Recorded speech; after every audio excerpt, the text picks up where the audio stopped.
जय राधा माधव जय कुंज बिहारी जय राधा माधव जय कुंज बिहारी जय गोपी जन वल्लभ गिरिवरधारी जय गोपी जन वल्लभ गिरिवरधारी यशोदानंदन व्रज जन रंजन यशोदानंदन व्रज जन रंजन यमुना तीरा वनचारी यमुना तीरा वनचारी जय राधा माधव जय कुंज बिहारी हरे कृष्ण कृष्ण कृष्ण हरे हरे हरे राम राम राम हरे हरे हरे कृष्ण कृष्ण कृष्ण हरे हरे हरे राम राम राम हरे हरे जय राधा श्याम सुंदर राधा श्याम सुंदर राधे जय कृष्ण बलराम कृष्ण बलराम जय कृष्ण बलराम जय गौरानिताय गौरानिताय जय गौरानिताय जय जय प्रभुपाद प्रभुपाद जय श्रील प्रभुपाद हरिनाम संकीर्तन की जय श्रीमद् भागवतम की जय श्रील प्रभुपाद की जय नारायणं नमस्कृत्य नरं चैव नरोत्तमं देवीं सरस्वतीं व्यासं ततो जयमुदीरयेत् नष्टप्रायेषु भद्रेषु नित्यं भागवत सेवया भगवती उत्तमश्लोके भक्तिर्भवति नैष्ठिकी हरे Krishna so welcome everyone. Does anyone remember what did we do last week?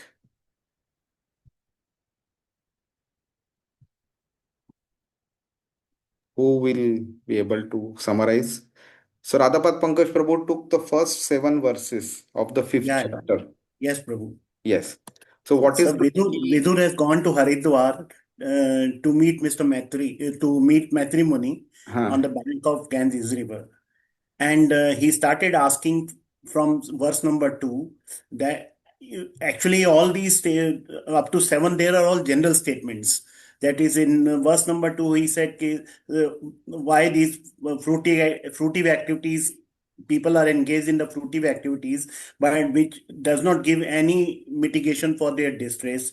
hmm, Then in third he asked that all the great souls they travel to various places to bring awareness in the fallen souls, to bring them under Krishna consciousness.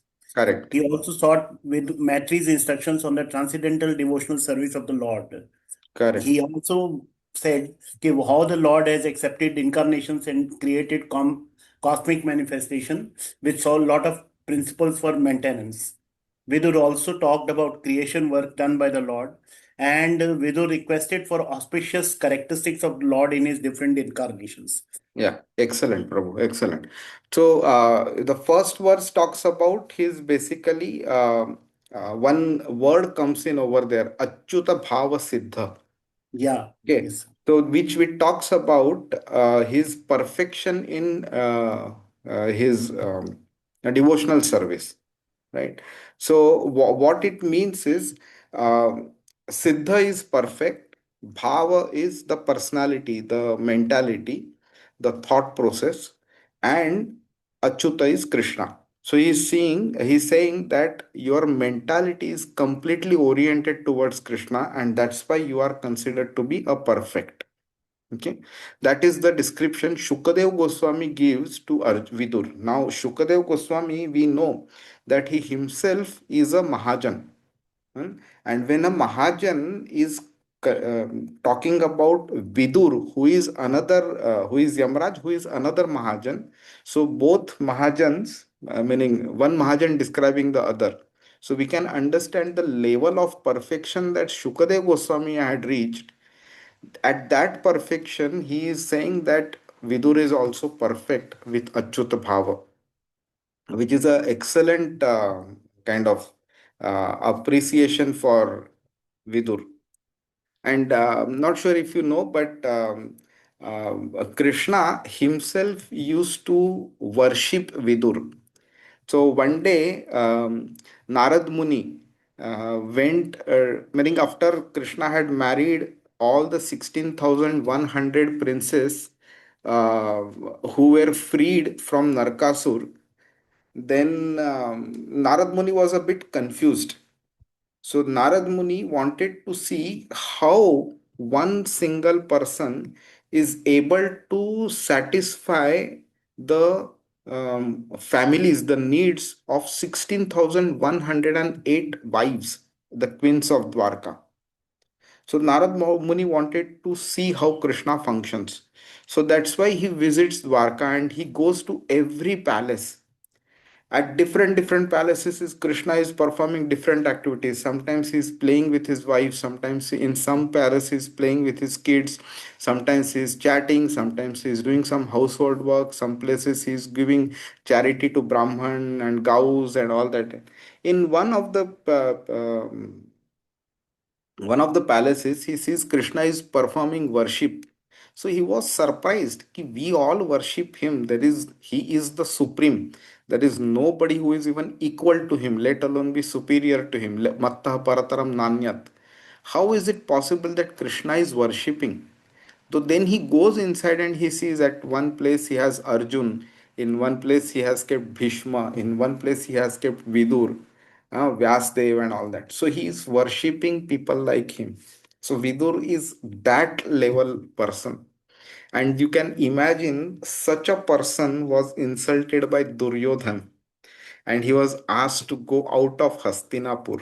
So you can imagine what was the level of Duryodhan.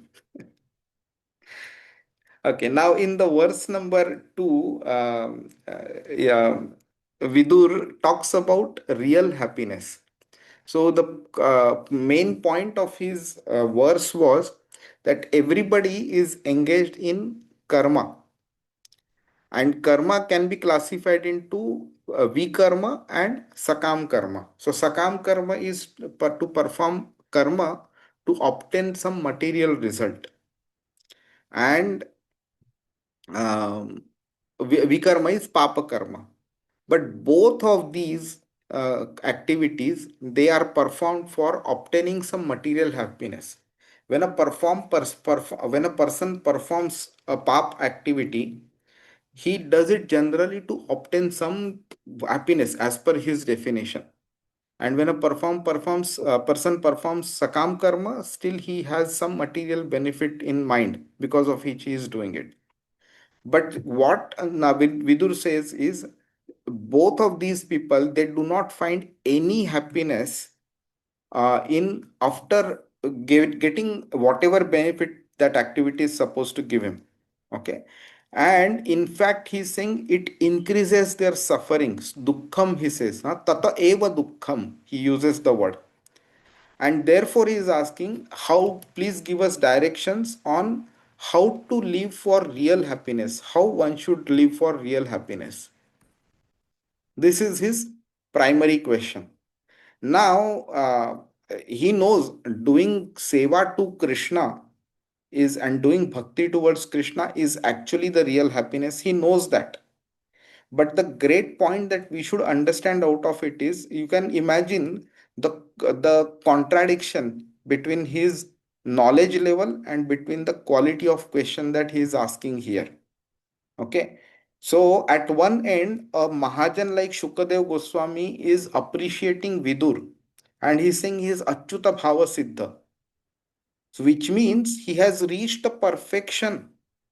So that means he is also on the level of real happiness because he is Achyut Bhava.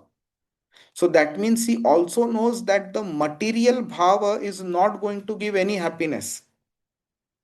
Despite that, he is asking such a question: how to live for real happiness? Can somebody answer this? Why is it so? Why is he going down to this particular level and asking such a basic question?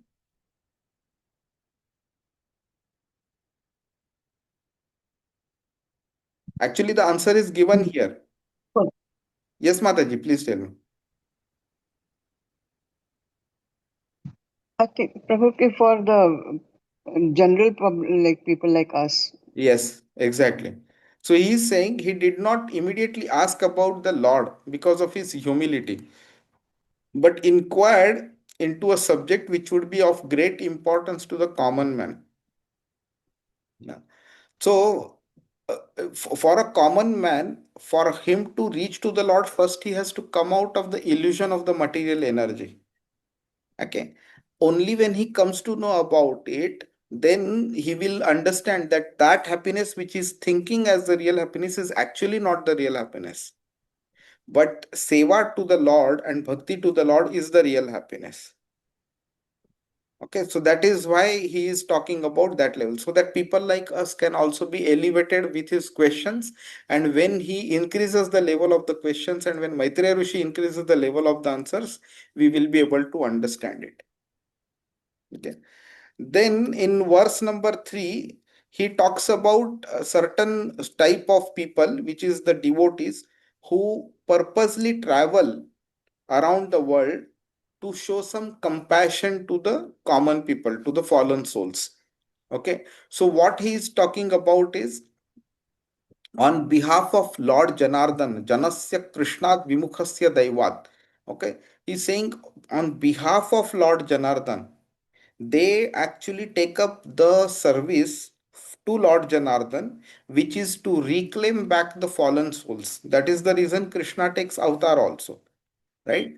And when he does that, and when he departs this particular universe, then the duty is passed on to the pure devotees like Vidur and others.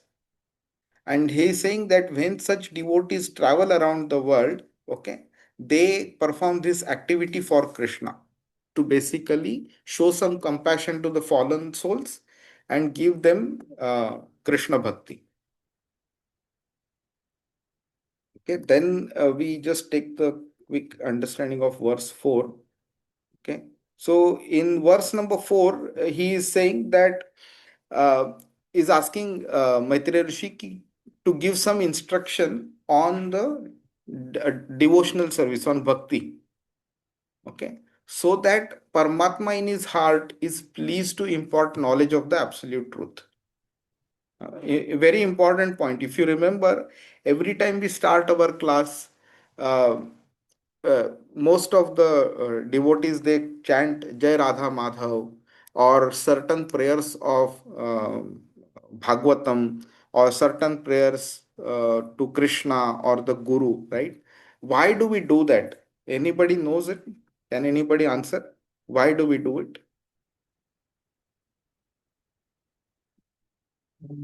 To revoke their mercy. प्रभु माता जी, I think आवाज कम आ रहा है तुम्हारा. उनका mercy पाने के लिए. Exactly, exactly. So to think that I have read few books, so I know the complete matter of Krishna, I can speak to anybody about anything, that is foolishness. This spiritual knowledge does not come to any person who is not humble. This spiritual knowledge does not come if somebody is ignorant. तमोगुणी लोगों को नहीं मिलता ये spiritual knowledge. This spiritual knowledge also does not come if one does not take up the service to Guru and Krishna. So then what we do is we chant the prayers to our Guru. Okay, we tell him that without your mercy, it is impossible that I will be able to understand anything and I will not be able to speak anything. So we Humbly, sincerely, we pray to our Guru so that he is pleased with us. And because if he is pleased, then Krishna will be pleased. Krishna, in the form of Paramatma situated in our heart, will be able to tell us what to speak. And I'm not sure whether you will be able to realize this or not, but when you try and sit and give a lecture, okay, then you will be able to experience it. You will be able to understand that there are many times wherein you really do not know what to speak, but still the words start coming out automatically. And it is not the intellectual level of any individual, it is completely the mercy of Paramatma and Guru, without which it is impossible for somebody to speak. Hmm? Mukam karoti vachalam pangum langhayate girim. Yatkrupat Mahamande Shri Gurum Dina Taranam.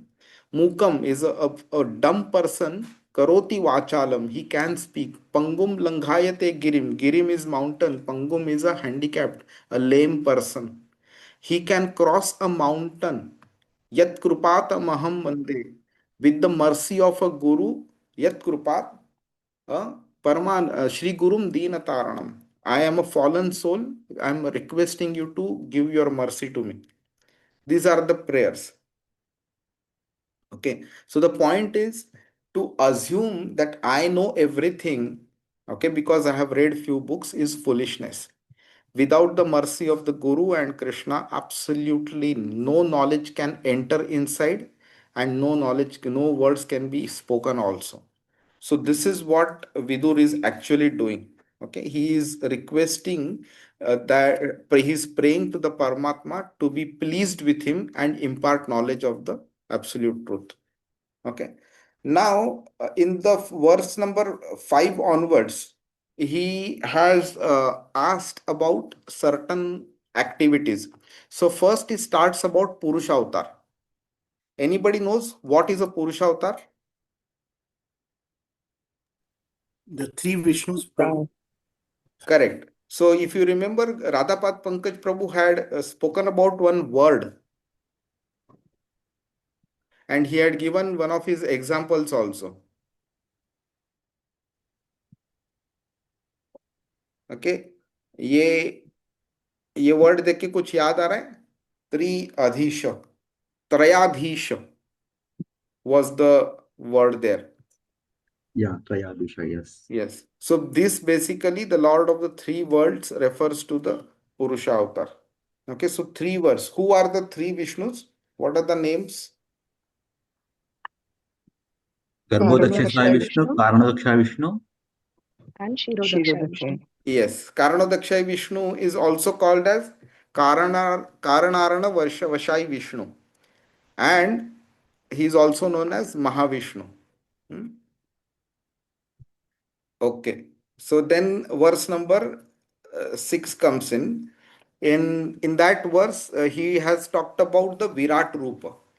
How does the Lord, who is um, fixed within a heart, how he is sleeping within the Viraja river, how does he enter the universe and expand into so many forms? It's quite confusing, you know. At one end the Lord is there situated somewhere billions and trillions of miles away, and still that Lord is also situated in my heart, and not just my heart, in everybody's heart, every single atom. And still that Lord creates universes from his body, and that Lord enters into the universes also. He enters into every living entity. It's very difficult to imagine, believe, and accept it. It's simple to get confused. So he is talking about that Virat Roop also. He is entering into the universe and still expanding into so many forms. And then in verse number 7, he talks about the Leela also. Okay, so Leela, anybody knows what are Leela Avatars? Ramchandra ji, Krishan ji. So Ramachandra is actually a Purna Avatar, but Leela Avatar is basically for performing a specific activity they come. So Matsya Avatar, Kurma Avatar, Varaha Avatar, Acha, Narsimha okay. Avatar. Then there are something called as Guna Avatar also. So Guna Avatar is basically for performing a specific activity they come. So Matsya Avatar, Kurma Avatar, Varaha Avatar, Narsimha Avatar. Then there are something called as Guna Avatar also. Then there are something called as Guna Avatar also. What is a guna avatar? Yeah, Prabhu. Brahma, Vishnu, Mahesh. Brahma, Vishnu, Mahesh. So what are these? So one is the controller of a specific guna. So Sattva guna is Brahm- controlled by Vishnu. Brahma is Rajo, Raja guna is controlled by Brahma and Tamo guna is controlled by Shiva. Shiv. So that doesn't mean that many people misunderstand this, that Brahma is Rajoguni and Shiva is Tamoguni. No. So they being the controllers doesn't mean they are influenced by these gunas. No.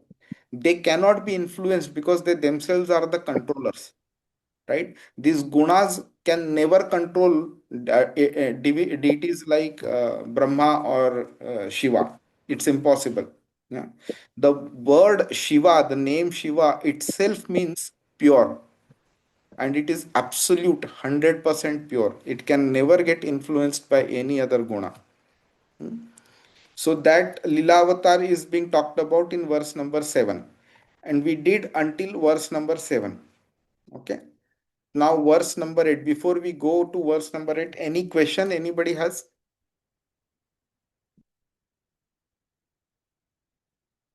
Nahi? Chalo. So, let us start with verse number 8. I'm not sure how much we will be able to finish, but let's try as many verses as possible. Yaistatva adhilokanatho. Anybody chanting with me, or shall I continue? Prabhuji, can I chant? Yes, please. यैस्तत्तु भेदैरधिलोकनाथो Lokan lokan sahalokapalan. लोकान् लोकान् सह लोकपालान् लोकान् अचीक्लुपद्यत्र हि सर्वसत्त्वन् अचीक्लृपद् पदत्र हि अचीक् सर्वसत्त्वं अचीक्लुपद्यत्र हि सर्वसत्त्व अचीक्लृपद्यत्र हि सर्वसत्त्व निकायभेदो अधिकृतः प्रतीतः. निकाय भेदो निकायभेदो अधिकृत प्रतीतः. प्रतीतः Translation, anybody? Hare Krishna. Hare Krishna. The translation purpose by Srila Prabhupada, Jai Srila Prabhupada. The Supreme King of all kings has created different planets and places of habitation where living entities are situated in terms of the modes of nature and work, and he has created their different kings and rulers. Lord Krishna is the chief king of all kings, and he has created different planets for all kinds of living entities. Even on this planet, there are different places for inhabitation by different types of men. There are places like desert, iceland, and valley in mountainous countries. And in each of them, there are different kinds of men born of different modes of nature according to their past deeds. There are people in Arabian desert and in valleys of the Himalayan mountains, and inhabitants of these two places different from one another, just as inhabitants of the islands also differ from them. Similarly, there are also different planets. The planets below the earth down to the Patala planet are full of various kinds of living beings. No planet is vacant and wrongly imagined by the modern so-called scientists in Bhagavad Gita. So-called scientists in Bhagavad Gita, we find it said by the Lord that the living entities are sarvagata or present in every sphere of life. So there is no doubt that on other planets there are also inhabitants like us, sometimes with greater intelligence and greater opulence, sometimes with greater intelligence and greater opulence. The living in conditions the living conditions of the for those greater intelligence are more luxurious than on this earth. There are also planets where no sunlight reaches, and there are living entities who must live there due to their past deeds. All such plans for living conditions are made by the Supreme Lord, and Vidura requested Maitreya to describe this for the sake of future further enlightenment. Hare Krishna. Hare Krishna. So the point here is Adhilokanatha is the word used here. right? So Adhiloka meaning first is Loka is planets. And so he is like talking about the king of the kings, who is the king of a particular planet, and there are many, many such planets. So who is the king of all of these kings? That he is trying to understand about. Okay. Now, if you remember, Vrajajana Prabhu had come here 2 3 weeks back, and he had talked about this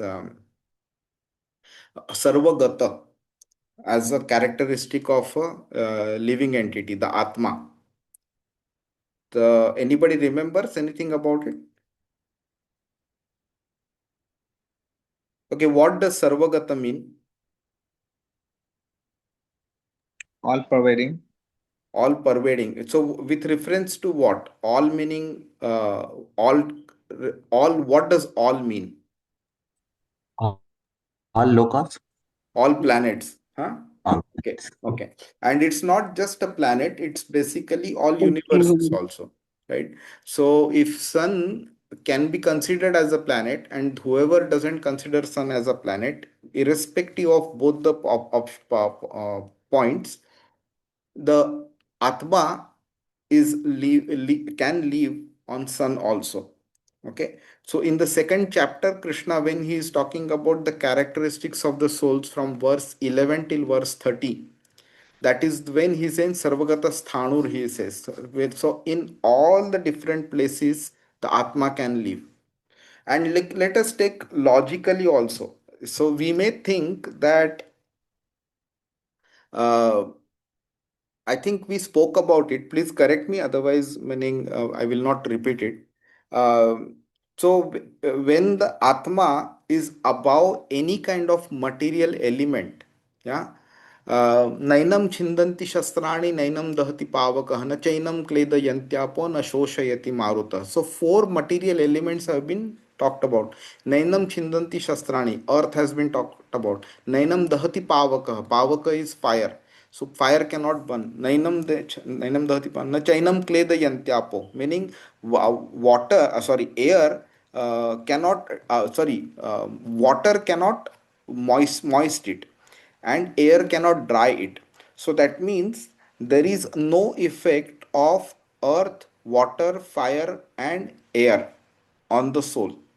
Now, if these material elements at the most elemental level, if they cannot create any impact on Atma, then it is obvious that even if they combine together also, they cannot create any impact on Atma.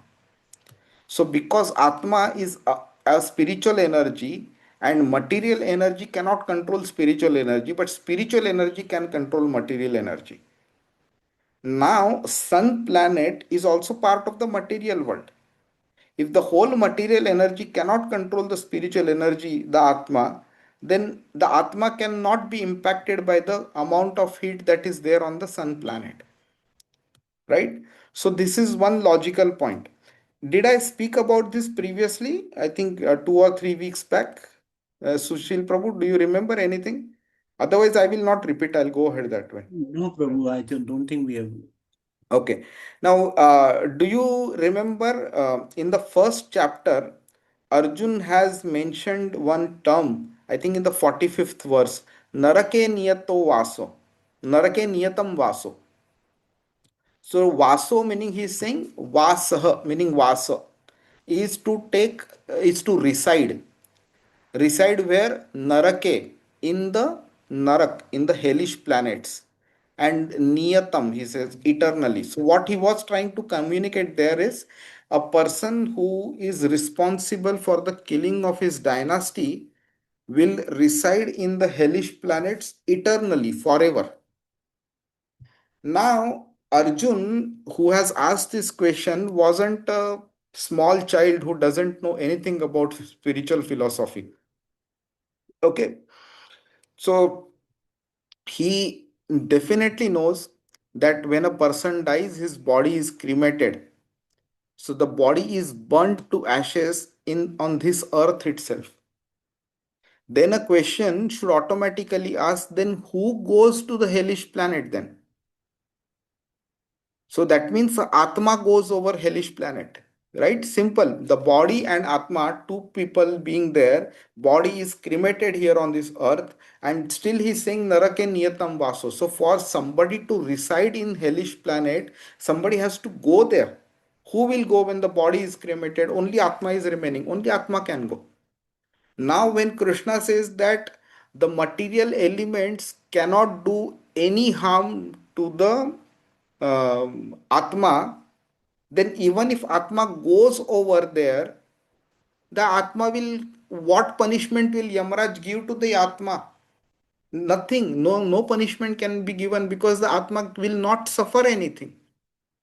The material elements cannot harm the atma, so what suffering will he get? So then the people who designed the hellish planets, they must be considered foolish, right? Because they are sending an atma to go to suffer over there for and take punishments, but the atma cannot feel anything. What punishments will atma get? Isn't it just a logical question? So that means that atma, to be able to suffer for the misdeeds that he has performed here, he has to undergo punishment, he has to undergo suffering. And to be able to receive the suffering, he is given a body which is relevant to those material conditions over there, and that body feels the pain, and because of the body, the atma also realizes the mistakes. So that means the body received in those hellish planets may be different from the body that we have here. And if that is applicable to hellish planet, it is very well applicable to the heavenly planets also. So Brahmaloka, Tapaloka, Maharloka, Janaloka, Swargaloka, all of these heavenly planets also receive different kinds of bodies, so that you can enjoy on those planets. And similarly, on the sun planet also, you get a body which is not impacted by the quantity of heat that is there on the sun planet, so that you can live on the sun planet. So this is how you can understand Sarvagata. Prabhu, in some cases, we find in the narrations कि the person, मतलब, who are good people, they are some those people have gone in the same body. Oh yes, yes. So Tukaram Maharaj has gone in the same body, Daruka went in the same body, Dhruva Maharaj went in the same body, Prahlad Maharaj went in the same body. Yes. So it is a mercy given by the Lord, by which He makes that body be, attuned to the other living conditions. तो उसके लिए क्या बड़ी बात है ना, उसको ये सब करने के लिए. Hare Krishna. I hope this Sarvagata concept is understood properly. Is there any question, or can I move ahead? Prabhuji, Hare Krishna. Hare Krishna. Prabhuji, sorry, Sarvagata body. One time I'm just saying, means the body that we get on different planets as per the anukulta of that planet. This is correct? Correct, correct, correct. Okay. So, for Okay. Okay. example, a And fish, we can understand uh, in this way. A fish uh, also has a body, and we also uh, have a body. We both are living on the same planet. But the hmm, condition in which the fish lives, which it lives in the water, is different than the condition which we live on, that is on the land. So fish gets a correct, body related to the water related conditions, whereas we get a body which is land related conditions. correct, correct. And one more thing, Prabhuji. Uh, on sun, the thing that you said, that the atma cannot be killed, it cannot be drenched, it cannot be, matlab, no harm can be done to atma.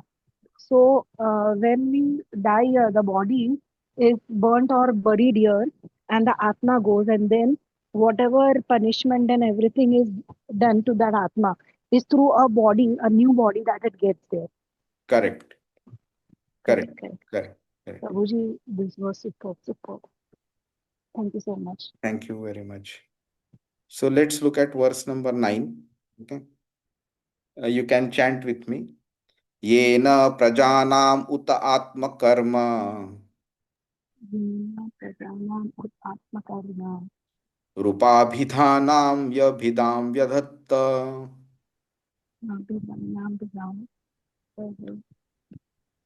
नारायणो विश्वसृगात्मयोनि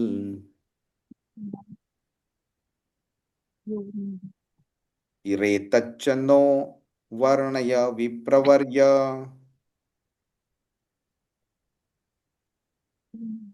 I can't hear you, Nehal Mataji, but we will proceed. Hmm. Translation, can someone read? Yes, Prabhu. Prabhu. Hmm. O chief amongst the Brahmanas, please also describe how Narayan, the creator of the universe and the self sufficient Lord, has differently created the natures, activities, forms, features, and names of the different living creatures. Every living being is under the plan of the natural inclinations in terms of the modes of material nature. His work is manifested in terms of the nature of the three modes. His form and bodily features are designed according to his work, and the name is designated according to his bodily features. For example, the higher classes of men are white, Shukla, and the lower classes of men are black. This division of white and black is in terms of one's white and black duties of life.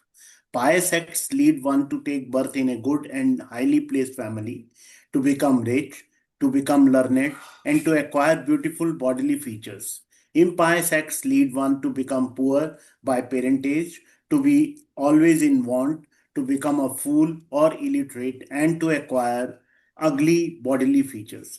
Vidur requested Maitri to explain these differences between all the living creatures made by Narayan, the Supreme Personality of the Godhead. Hare Krishna. Hare Krishna. So, do you all know how does this bodily features and all that are, meaning at a fundamental level, how are they designed? Any hints there?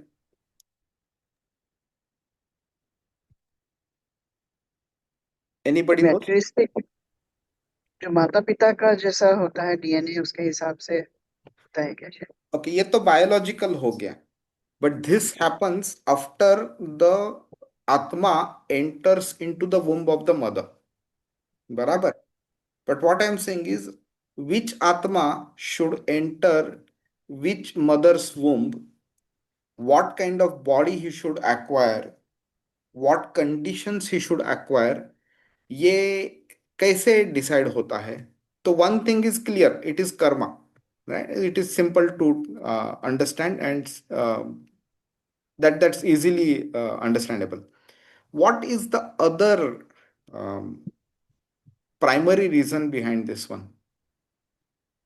The places from where they have come. Suppose the person is coming fallen down from heaven, so he will be having some better features than the Okay, person who is. okay. Uh, Mercy of Lord also. See, mercy of the Lord is applicable in absolutely everything, so that is a constant factor. हाँ, हम्म? एक और दो और ऐसी चीजें हैं. One is karma, second is desire. Okay, so my karma may be something, and I may be having some desire also. So the Lord will try and merge both of these, and He will give me a body accordingly, where I can fulfill my desire and enjoy or suffer for my karma also. Right? Now, how are these bodies designed to give or not give a certain suffering or a certain enjoyment? How are these designed? आपने कितनी बार ये सुना रहेगा ना, 84 lakh species है, 8.4 million species है, ये कितनी बार सुना रहेगा? तो ये 8.4 कैसे डिसाइड होता है? Anybody knows? जैसे प्रभु जी अगर जैसे एक एग्जांपल मीट ईटिंग वाले लोग हैं तो उनको अगर बहुत ज्यादा मीट खाने का इच्छा है तो उनको वैसे मीट ईटर्स की वाली बॉडी मिलेगी, जैसे लायन है, टाइगर है, ये एक एग्जांपल. बराबर है. And why? तो मीट ईटर्स को अगर आप एक पर्टिकुलर लेवल पे रखोगे और उसके ऊपर के लेवल पे अगर थोड़ा एनालाइज करोगे, तो then you will come to the conclusion of the guna, sattvaguna, रजोगुण एंड तमोगुण. तो उसके बेसिस पे ये बॉडीज परफॉर्म होती है, right?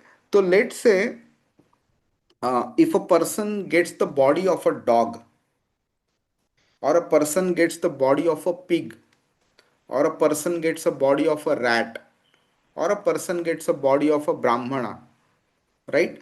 All of these bodies are capable of performing certain functions. They have certain likes and dislikes, and they are incapable of performing certain functions. Agreed? तो ये जो बॉडीज जो होती है, these are the bodies which are categorized under the respective mode of material nature, respective गुणा, right? तो इसको हम लोग थोड़ा डिटेल में सीख लेते हैं. Okay, to understand this one, let us first take the example of colours. तो कौन से तीन प्राइमरी कलर्स है अपने पास?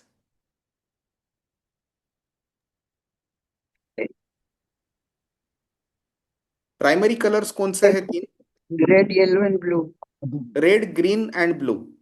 Red, Red, green, and हाँ, green, blue. correct. So you should consider red, green and blue, and then take red and green and mix with each other. आपको एक नया कलर आएगा, fourth colour. Then you take green and blue and you mix with each other in 50-50% proportion. You will get a fifth color. Then you mix red and blue again 50-50% proportion, and you will get a sixth color. ठीक है, इतना simple है understand करने के लिए, right? फिर बाद में you take red, green and blue together and mix with equal proportion, you will get a eighth colour. Okay, ये भी सिंपल है. Now you take this fourth, fifth, sixth and seventh colour, okay, and then mix with again the primary colors red, green and blue, and mix with each other also, so you will get a new combination. So when the fourth color is mixed with red, is mixed with green, it's mixed with blue, it is mixed with fifth color, it is mixed with sixth color, it is mixed with seventh color, you will get more colors. That way you repeat this experiment for the fifth color, sixth color, seventh color also. Then whatever new color you get, you again mix with all the other colors, you will get a new color every time, right? The shades are different, right? It is simple to understand now. ठीक है, तो now replace the colors with the gunas, sattva, raja and tama. Sattva and raja you mix in equal proportion, you get a fourth guna. Okay, rajo and tamo you get a fifth guna, sattva and tama you get a sixth guna, and all three together you get a seventh guna. ठीक है, तो then इनको वापस अगर primary से mix करो तो वापस आपको नए नए नए नए गुणा के मिलेंगे. तो these are not individually a new guna, it is a different level of proportion of the original guna in different new guna, we can call it. ठीक है, तो उसके वजह से क्या होता है, certain certain gunas influence people to perform certain activities and avoid people from performing certain activities. Okay, अभी इसको थोड़ा समझ लेते हैं. So when you are in sattva guna, you automatically like to perform deity worship. You automatically like to eat food which is in sattva guna. Okay, you automatically like to perform activities which will enhance your sattva guna. ठीक है, this description is given in the 14th chapter of Bhagavad Gita. So when you are in tamoguna, people generally like to sleep a lot. Okay, they like to eat food which is not in pure form. For example, non-veg. So non-veg is eaten by people who are in tamoguna. Okay, then sattva guna people, they generally eat food which will enhance their sattva guna, which will enhance their life, which will enhance the bodily condition, which will enhance their intelligence and brain also, so that they can use it for deity worship and devotional service. Now just reverse this concept now, which means what, that if you have done wrong karma and you have very high level of material desires, the body that you get allows you to perform certain activities and enjoy in a certain manner. तो कोई अगर बोलता है कि मुझे nonveg खाने को अच्छा लगता है एंड उसके कर्मा अच्छे नहीं हैं, तो he will get a body like a rat or a dog or a fox or a lion or a tiger or somebody like that who will get the opportunity to eat non-veg. Okay, and he, because his karma is bad, he will also get a body which is in the animal life. Okay, so ये every body has been designed in such a manner that it is under the influence of a certain proportion of these three gunas. So there will be a very high proportion of sattva guna in one body and very low proportion of tamo guna in that body. Or there could be one body which has a very high proportion of tamo gun and very low proportion of sattva gun. So when you get a body like that, you perform activities also according to the body. And depending on your karma and your desire, you are given a certain body. Is this concept clear? या कुछ doubt है इसमें? Yes, Clear, Prabhuji. Hmm? So what is being talked about here is, so in the previous verse, the 8th verse, Sarga was talked, that is the primary creation.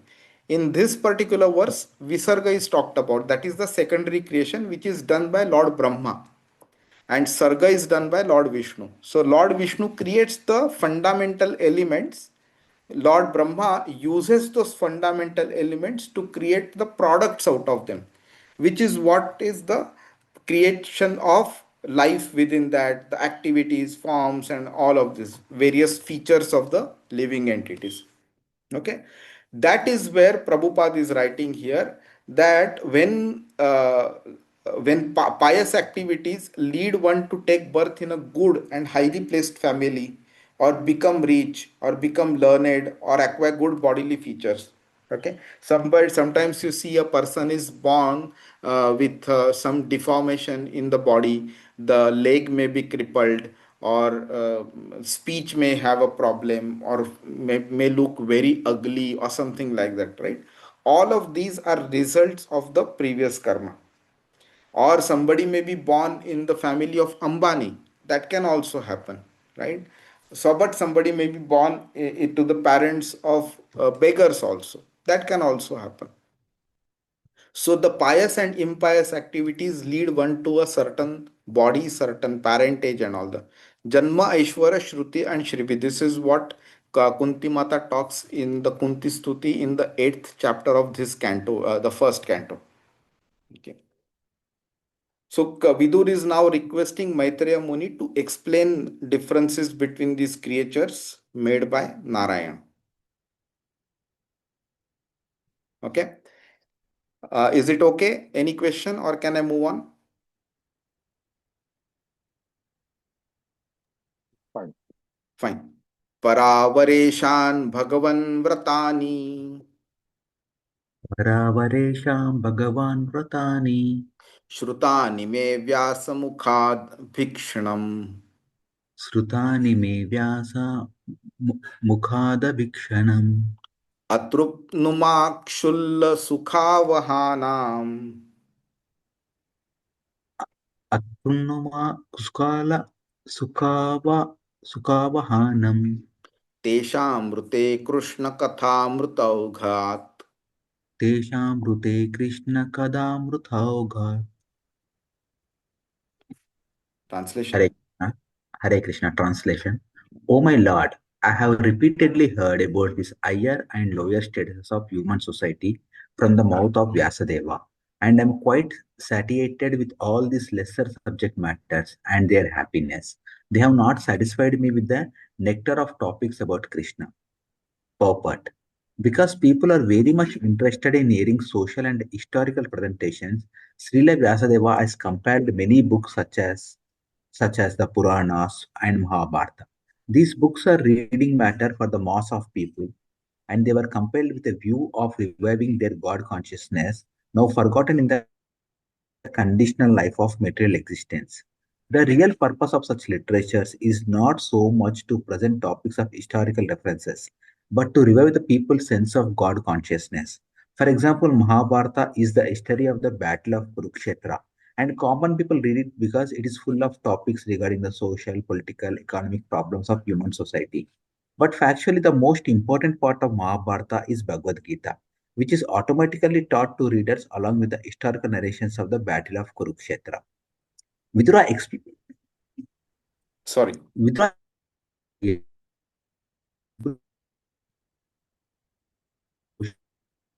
topics and having more interest in them. He was anxious to hear transcendental topics regarding Lord Krishna because there were insufficient topics directly concerning Krishna in the Puranas, Mahabharata, etc. He was not satisfied and wanted to more about Krishna, Krishna Kada, or topics regarding Krishna are transcendental, and there is no satisfaction in hearing such topics. Bhagavad Gita is important on account of its being Krishna Kada or speeches delivered by Lord Krishna. The story of the Battle of Kurukshetra may be interesting for the mass of people, but to a person like Vidura, who is highly advanced in devotional service, only Krishna Kada and that which is dovetailed with Krishna Kada is interesting. Vidura wanted to hear of everything from Maitreya, and so he inquired about him. But he desired that all the topics be in relationship with Krishna. As fire is never satisfied in its consumption of firewood, so, so a pure devotee of the Lord never hears enough about Krishna. Historical events and other narrations concerning social and political incidents all become transcendental as soon as they are in relationship with Krishna. That is the way to transform mundane things into spiritual identity. The whole world can be transformed into Vaikuntha if all worldly activities are dovetailed with Krishna Kada. There are two important Krishna Kadas current in the world, Bhagavad Gita and Srimad Bhagavatam. Bhagavad Gita is Krishna Kada because it is spoken by Krishna, whereas Srimad Bhagavatam is Krishna Kada because it narrates about Krishna. Lord Chaitanya advised all his disciples to preach Krishna Kada all over the world without discrimination because the transcendental value of Krishna Kada can purify one and all from material contamination. Jai Srila Prabhupada. Jai. You know, that is the beauty of Srila Prabhupada's purport. Okay. So now, with the start of verse number 10, okay, Vidur starts talking about a new topic. So until the verse number 9, he had talked about creation, the primary creation, secondary creation, Purusha avatar, Leela avatar, and all that. Now he is exclusively talking that he is satisfied by hearing about Mahabharat. I am satisfied with hearing Mahabharat. But Mahabharat does not describe Krishna Katha to the extent that he, as a pure devotee, would want to hear. So that's why he wants to hear more about Krishna. Okay, that is the summary of this particular verse. Okay, so what he is saying is Mahabharat is generally liked by the general people. And let's take a kind of a view of this one. Okay, when you watched Mahabharat by B.R. Chopra, okay, majority of the people were very happy. Wow, yudh ho raha hai and all that. Some people even went to the extent that I remember one colleague talking to me, यार महाभारत में बाकी कुछ नहीं, but I like to see Draupadi Vastraharan. These are the quality of people who were interested in Mahabharat. Okay. तो महाभारत में cheating होता है, दुर्योधन ये करता है, वो करता है, भीम मारता है उसको and all that. These are the topics of interest for a common person. And based on this, if you go one step forward, this is the reason why Mahabharat was created. Anybody knows the prehistory of Mahabharat?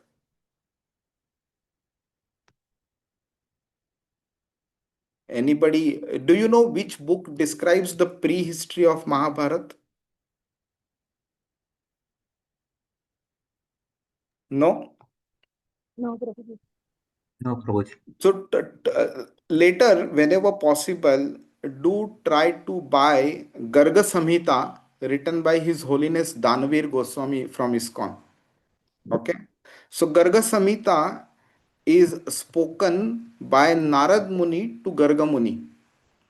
It describes all the events that happened prior to the avatar, advent of Lord Krishna. Okay, in summary, I will tell you the first thing that starts is Bhumi Mata. She is actually burdened by the impious kings living on the planet and performing lot of sinful activities. So she goes to Brahma and she tells him, she requests him, please come down and kill all of these people so that the sinful activities will be stopped. Brahma said, this is beyond my capability. We need to approach Vishnu. So they go to Shirsagar and they pray to Kshirodakshay Vishnu. Kshirodakshay Vishnu in the second chapter of the first canto of Garga Samhita, the seventh verse, Kshirodakshay Vishnu, he makes a statement. He says that without Shri Krishna, this is not possible. We cannot get rid of these kings if Shri Krishna himself doesn't do it. He is the supreme personality, he is the master of countless universes. Only he can do it. Without him, it is impossible to do it. This is what Kshirodakshay Vishnu says. You can refer to the seventh verse of the second chapter of the first canto of Garga Samhita. Then Kshirodakshay Vishnu takes Brahma, Bhumi Mata, Narad Muni, and Shiva and other demigods to Goloka Vrindavan. At the gate of Goloka Vrindavan, there is one devotee who is the gatekeeper, devotee of Lord Krishna, who is the gatekeeper of Goloka Vrindavan. She stops them. Her name is Satchandra Nana. So she asks them, who are you? Why have you come here? So Brahma, who is actually leading the whole delegation, Brahma is in the front. So she asks him, who are you? He says, I am Brahma. So Brahma says, please tell Krishna that Brahma has come to meet him. She goes inside and Krishna gives a message to her. She comes and tells Brahma, she says, which Brahma? So Brahma is confused. What does it mean, which Brahma? The one and only Brahma of the universe. I am Brahma, he says. So he says, no, no, don't you know that there are millions of such universes and every universe has its own Brahma? From which universe have you come? That time Kshirodakshay Vishnu says that we are coming from that universe in which the Lord came in the form of Prishni Garbha. Okay, which means Vamana Avatar. And with the toe of his right foot, he pierced the covering of the universe because of which Ganga Mata could come down. So she understands this and she went inside, goes inside, she tells Krishna, and Krishna then gives permission, and then everybody comes inside. After coming inside, there is a big description of Goloka. Then they enter and come to Krishna. And they first appreciate Krishna, glorify him, and then they request him, please come down, please get rid of all these impious people.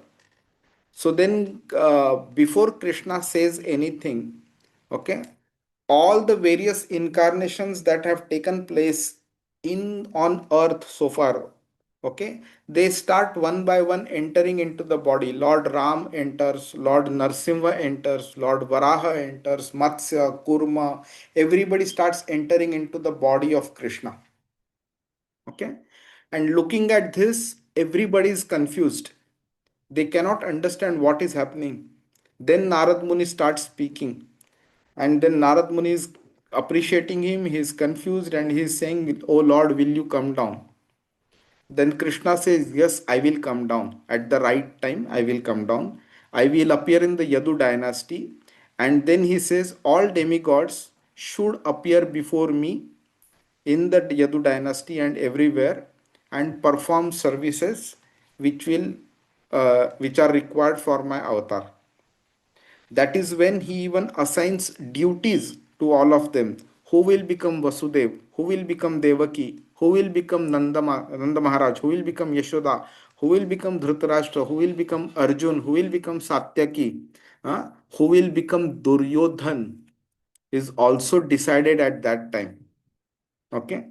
So this Mahabharat is actually a created event, a drama specifically created at the end of Dwapar Yuga before the start of Kali Yuga.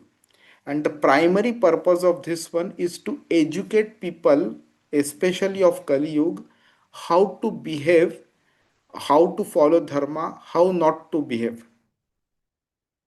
So that's why Mahabharat is considered as the fifth Veda because it actually by its own description and behavior it teaches the common people about the conclusion of Vedas, that is Shri Krishna being the supreme. That is why Mahabharata is given the utmost importance. Now, this was done because the quality of intelligence of common people in Kali Yuga would fall down so much that if they were to be taught at the level of Vedas in terms of principles, they will not understand. Only when, see, an intelligent person is that who is taught at the level of principles and he understands immediately. A one level below the intelligent person is that person who needs to be taught with examples, who cannot understand principle but he understands by examples. And the one level below that is also the person who cannot understand with examples also. So a drama needs to be created for him so that he can see and then learn from it. That's why Mahabharata was done. Okay, and then even the lower level of intelligence person is one who cannot understand with the drama also. So that's why Mahabharata is like a enacted representation of dharma, how to behave, how not to behave, and which was done by the superhero Shri Krishna. So this is the background of Mahabharata. So it is important for us to understand that the Lord is taking so much efforts to bring us to the level of dharma so that we can perform the right activities and stop performing the wrong activities, do bhajan to him, do deity service to him, and get rid of this material life altogether. How we can go back to Krishna. That is what Mahabharata is teaching, and Krishna aims to teach us. And that is why the final paragraph which Prabhupada mentions here is becomes extremely important. Lord Chaitanya advised all his disciples to preach Krishna Katha all over the world without discrimination because the transcendental value of Krishna Katha can purify one and all from material contamination. So this Krishna Katha, which is Bhagavad Gita and Srimad Bhagavatam, not only should you learn for yourself, you should try and preach to others also. Hare Krishna. Any question or can we move on? Yeah. Okay. Kastrupna yatirtha pado abhidhanat कस्तृ कस्तृप्नुयात् तीर्थपदोभिधानात् satreshu vah suribhiri idyamanat idyamana सत्रेषु स- सत्रेषु सूरिभिरीड्यमानात् yah karnanadim purushasya yato यः कर्णनाडीं पुरुषस्य यातो bhava pradam geharatim chinatti. भवप्रदां गेहरतिं छिनत्ति. Translation. Translation and purport by Srila Prabhupada. Jai Srila Prabhupada. Who in human society can be satisfied without hearing sufficient talk of the Lord, whose lotus feet are the sum total of all places of pilgrimage and who is worshipped by great sages and devotees? Such topics can cut off one's bondage to family affection simply by entering the holes of one's ears. Purport.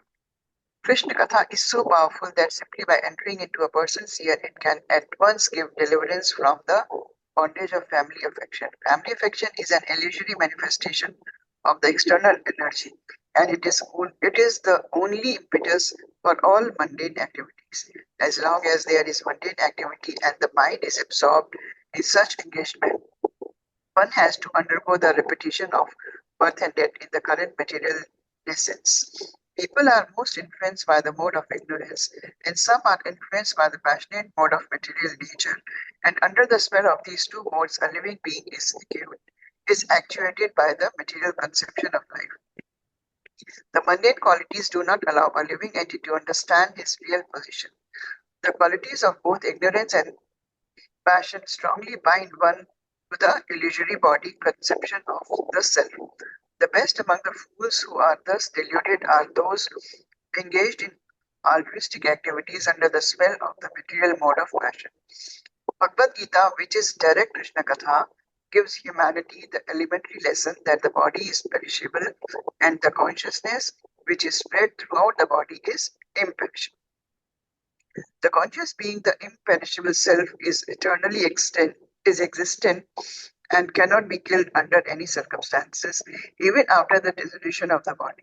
Anyone, anyone who misunderstands this perishable body to be the self and works for it in the name of sociology, politics, philanthropy, altruism, nationalism, and internationalism, under the false plea of the bodily conception of life, is certainly a fool and does not know the implications of reality and unreality. Some of them are above the moods of ignorance and passion and are situated in the mode of goodness. But mundane goodness is always contaminated by tinges of ignorance and passion. Mundane goodness can enlighten one that the body and the self are different, and one in goodness is concerned with the self and not the body. But due to being contaminated, those in mundane goodness cannot understand the real nature of the self as a person. Their impersonal conception of the self as distinct from the body keeps them in the mode of goodness within material nature, and unless they are attracted by Krishna Katha, they will never be liberated from bondage of material existence. Krishna Katha is the only remedy for all people of the world because it can situate one in pure consciousness of the self and liberate one from material bondage. To preach Krishna Katha all over the world, as recommended by Lord Chaitanya, is the greatest missionary activity, and all sensible men and women of the world may join in the great movement started by Lord Chaitanya. Hare Jai. Krishna. Hare Krishna. Thank you, Mataji. So we spoke about this 13th verse of the second chapter, right? Anybody remembers which this verse is of Bhagavad Gita? We just now spoke about it. No? 14th chapter, Prabhuji. नहीं, second chapter 13th verse. देहिनो अस्मिन् यथा देहे हाँ Dehino हाँ हाँ asmin कर्म yatha dehe. Dehino asmin yatha dehe. correct. कौमार Kaumaram yoganam jara. तथा Tatha dehat prapte. धीरस्तत्र Tatra dhiras न मुह्यति. namuhyati. Yeah. So it means that as the living entity, as the body changes from boyhood to youth to old age, a living entity moves from one body to another at the time of death, right? So now this verse is called as Paribhasha Sutra of Bhagavad Gita. What is a Paribhasha Sutra? Meaning the principal verse which defines the complete book. Okay, very important to understand. That means you can learn any and every verse of Bhagavad Gita if you look at it, that verse from the eye of this particular verse of Paribhasha Sutra. Okay, so whether it is the karma related verse of what one is supposed to do, or whether it is Bhagwan related work, or whether it is Guna related work, you can understand from this particular verse. Okay. Now, this verse being the most principal verse, it is the most difficult to practically apply. It is simple to understand. I am not the body, I am the soul. Yeah, that's correct. Simple. But what does it mean to apply that practically? So, every moment when we are actually performing some activity, we should be conscious about the fact, am I performing this activity for the body or for my soul? If I am performing for the soul, then it is good. If I am performing only for the body, and which may not have any benefit to the soul, or which may even be harmful to the soul, then that activity should not be performed. Certain activities like eating and sleeping and all are required for the body, because without which the body cannot exist. So if the body cannot exist, the soul cannot use it as a vehicle to interact with the material nature. So the soul requires a body to be able to perform activities and bhakti, so that it can get rid of this material nature altogether. So that's why body is important for the soul. But when we give primary importance to the body and zero importance to the soul, then our activities can be considered as misled. That is why to be able to understand this verse and apply practically in our life becomes very difficult, because throughout our life we have performed activities only for the body and rarely for the soul. Okay, so that is one. Now, these modes of material nature, they actually influence us to such an extent that we forget what is good, what is bad.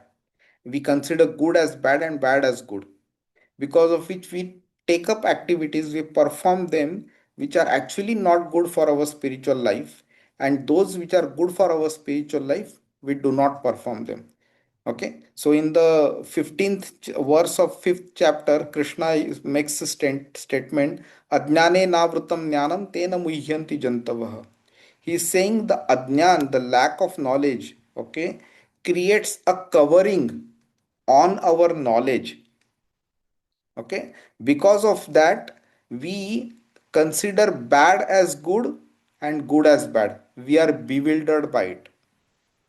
Okay, so the same thing happens here when we are more into the mode of good, mode of passion and mode of ignorance. The more we are into these modes, the more we will be under illusion. The more we are under illusion, the more we will consider good as bad and bad as good. And because of which, then doing deity service to Krishna, or any kind of bhakti to Krishna, will be considered as a kind of a unnecessary activity. So what Prabhupada is explaining here is, better would be for us to come out of minimum rajogun and tamogun, and at least be situated under goodness. Goodness by itself is also not good. Okay, but when you compare that with rajogun and tamogun, we find goodness as better, and that's why it is recommended to at least be situated in goodness, wherein you wake up early, you do chanting early at Brahma Muhurta, you do deity worship, you cook for Krishna, you eat only prasad, you do not lie, you perform your duties sincerely. Yeah, so many activities are there. Not get influenced by the material aspect of the activities performed by others, and generally have discussions more on Krishna itself. So that's why at least being situated in goodness is elevates us towards Krishna. Now, what he is also highlighting is Krishna Katha is the only remedy for all people of the world, because it can situate us in pure consciousness. So there is one bhajan written by, I think, Narottam Das Thakur, which talks about Lord Balram, that is Lord Nityananda's appearance. So Nadia Godru mein Nityananda Mahajan. I personally liked one particular line in that which says, Jive Daya Krishna Nam Sarva Dharma Sar. Okay. So what he is saying is Sarva Dharma Sar, the conclusion of all religious scriptures is Jive Daya Krishna Nam. So the most merciful activity for any living entity is to help him chant the name of Lord Krishna. So you can now ask this question to yourself. Okay, anytime you meet somebody, what is the general topic of your discussion with him? Are you discussing about Krishna or you are discussing about material topics? Is your discussion helping him chant the name of Krishna in a better manner and a more quantity? Then these questions will help you understand, should you continue that discussion or should you shift the topic of discussion to Krishna? If your topic, forget the topic of discussion with someone else, within yourself also, are your thoughts more to do with Krishna or more to do with material topics? This question everybody should ask himself constantly. Then only we will be able to realize that my thought process was wrong. I need to correct that so that I can go to Krishna and serve him in a better manner. And that's why Chaitanya Mahaprabhu is saying to preaching Krishna Katha all over the world is the greatest missionary activity. Hare Krishna. Any question? No?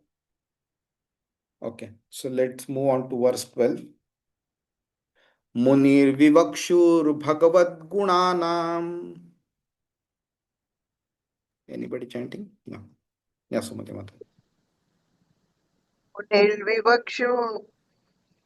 मुनिर्विवक्षुर्भगवद्गुणानां सखापि ते भारतमाह कृष्णः सखापि ते भारतमाह कृष्णः यस्मिन् नृणां ग्राम्य सुखानुवादैर् यस्मिन् नृणां ग्राम्य सुखानुवादैर् मतिर्गृहीतानुहरे कथायाम्. मतिर्गृहीता न Hari कथायाम्. Beautiful verse. Translation? I'll read Prabhuji. Yes. Translation. Translation by Srila Prabhupada. Jai Srila Prabhupada. Uday Prabhu, your voice is a bit low. For the headphones. No problem. Continue. No problem. Prabhuji, come closer to your voice. Your friend, the great sage, Krishna By Divyapana, Payana Vas. Yes. Divyapayana Vyasa has already described the transcendental qualities of the Lord in his great work, the Mahabharata. But the whole idea is to draw the attention of the mass of people to Krishna Katha, Bhagavad Gita, through their strong affinity for hearing mundane topics. Purport by Srila Prabhupada, Jai Srila Prabhupada. The great sage, Krishna Vaipayana Vyasa, is the author of all Vedic literature, of which his work Vedanta Sutta, Srimad Bhagavatam, and Mahabharata are very popular readings. As stated in Bhagavatam 1.4.25, Srila Vyasadeva compiled the Mahabharata for the less intelligent class of men who take more interest in mundane topics than in the philosophy of life. The Vedanta Sutra was compiled for persons already above the mundane topics, who might already have tasted the bitterness of the so-called happiness of mundane affairs. The first Aphorism. aphorism of Vedanta Sutra is Atho Athato Brahma Jidnyasa. Brahma Jnasa, that is, only when one has finished the business of mundane inquiries in the marketplace of sense gratification can one make relevant inquiries regarding Brahmana, the transcendence, Those persons who are busy with the mundane inquiries, which fill the newspapers and other such literatures, are classified as three Sudra Vijabandhu. Dvijabandhu, or women, the laborer class and unworthy sons of the higher class, Brahmana, Kshatriya, and Vaishya. Such less intelligent men cannot understand the purpose of Vedanta Sutra, although they may make a slow studying of the sutras in a pivoted way. The real purpose of Vedanta Sutra is explained by the author himself in Srimad Bhagavatam, and anyone trying to understand Vedanta Sutra without reference to Srimad Bhagavatam is certainly misguided. Such misguided persons who are interested in mundane affairs of philanthropic and alus- uh, Altruistic. altruistic work under the misconception of the body as the self could better take advantage of the Mahabharata, which was specifically compiled by Srila Vyasadeva for their benefit. The great author has compiled the Mahabharata in such a way that the less intelligent class of men who are more interested in mundane topics may read the Mahabharata with great relish, and in the course of such mundane happiness can also take advantage of Bhagavad Gita, the preliminary study of Srimad Bhagavatam or the Vedanta Sutra. Srila Vyasadeva had no interest in writing a history of mundane activities other than to give the less intelligent persons a chance for transcendental realization through Bhagavad Gita. Vidura's reference to the uh, Mahabharata indicates that he had heard of Mahabharata from Vyasadeva, his real father, while he was away from home and was touring the places of pilgrimage. Srila Jai Srila Prabhupada Hare. Hare Krishna. Thank you so much. So here, Prabhupada again clarifies the same thing, the purpose of Mahabharata, right? So it is meant more for less intelligent people. So it doesn't mean that the message passed of Mahabharata is less intelligent, but the construction of the message is done in such a manner that less intelligent people would be attracted towards it, right? So let's say, for example, if a person who is generally interested in materialistic activities, if you ask him, let's go for a movie, or let's go for a cricket match, to see a cricket match, or let's go to see some other sports, or let's go to a pub, he will generally be interested in such a thing, right? So what you can do is to talk to such a person, invite him to such an event, and then pass on the message of Krishna to him. That would probably be understandable to him. He may not have an inclination to come for a satsang, because of which it will be difficult to pass on the message. But the point meaning is that the level at which the audience is, the message also has to come down to that level, construct itself according to the scenario, and then pass the message to that person. So sometimes people learn philosophy via the medium of movies. Sometimes the author of the movie, writer of the movie, he writes certain philosophy and then passes it on to the people. So people learn from it. Whether it's a right message or wrong is a different stuff, but people understand philosophy using that medium. So depending on the level of intelligence of the audience, the message is also passed in the relevant manner. So that's what Mahabharata intends to do. But what Prabhupada highlights here specifically is that because Bhagavad Gita is there within Mahabharata, Bhagavad Gita can also be taught and understood by people via the medium of Mahabharata. So that's why it is important. And not just Mahabharata, then he extends it to Bhagavatam, or sorry, not just Bhagavad Gita, but he extends it to Bhagavatam also. Hare Krishna. So, shall we continue or we can stop for today then? We have completed verse number 12. I think let's take 13 in the next week then. Okay, Pandit. Okay. Any questions so far? Anybody?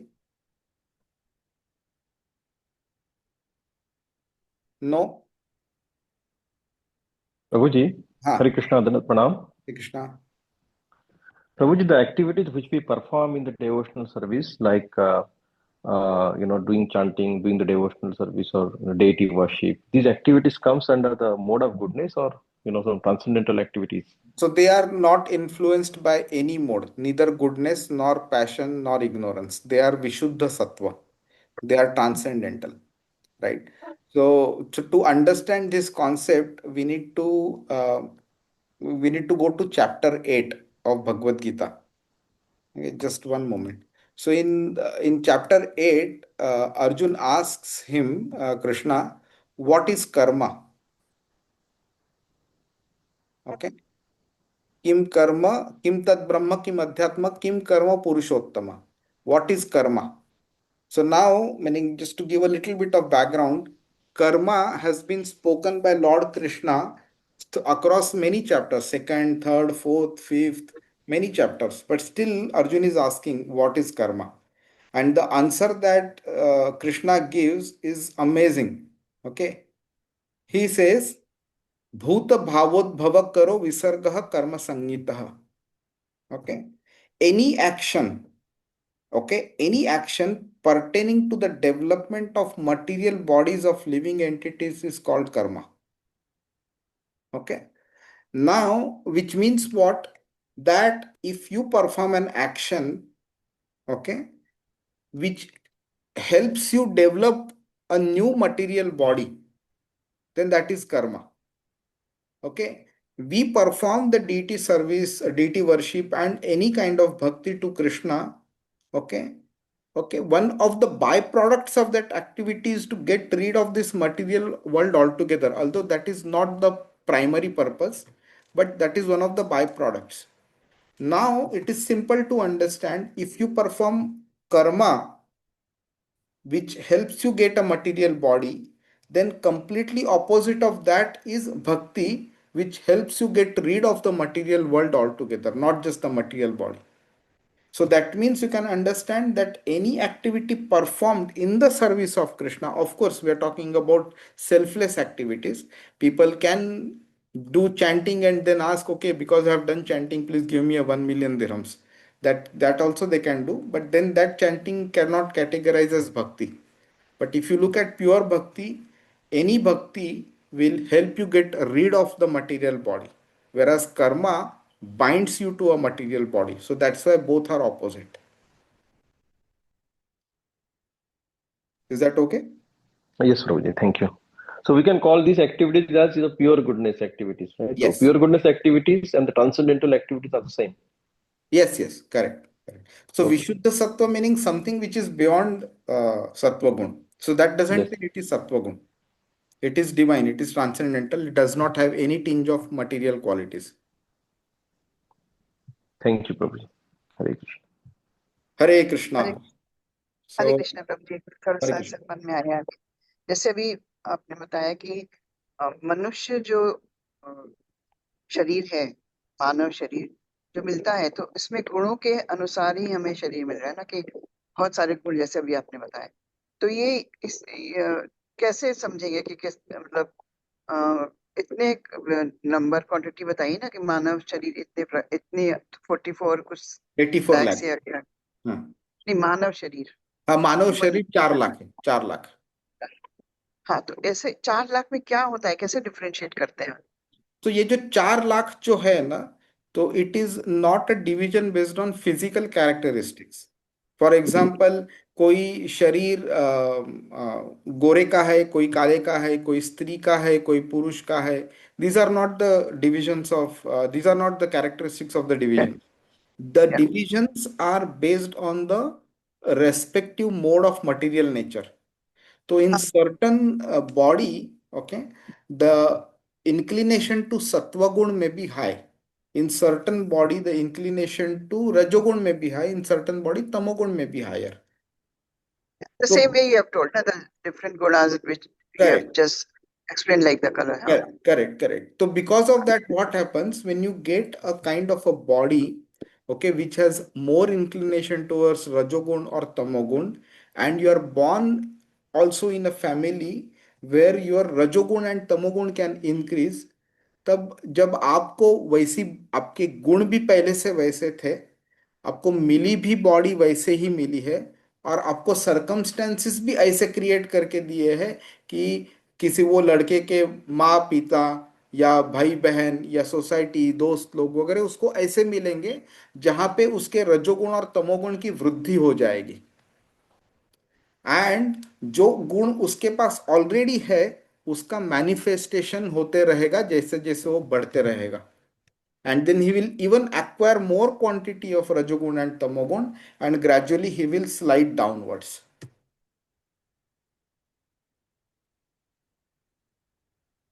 Is that does that answer your question, or was your question something different?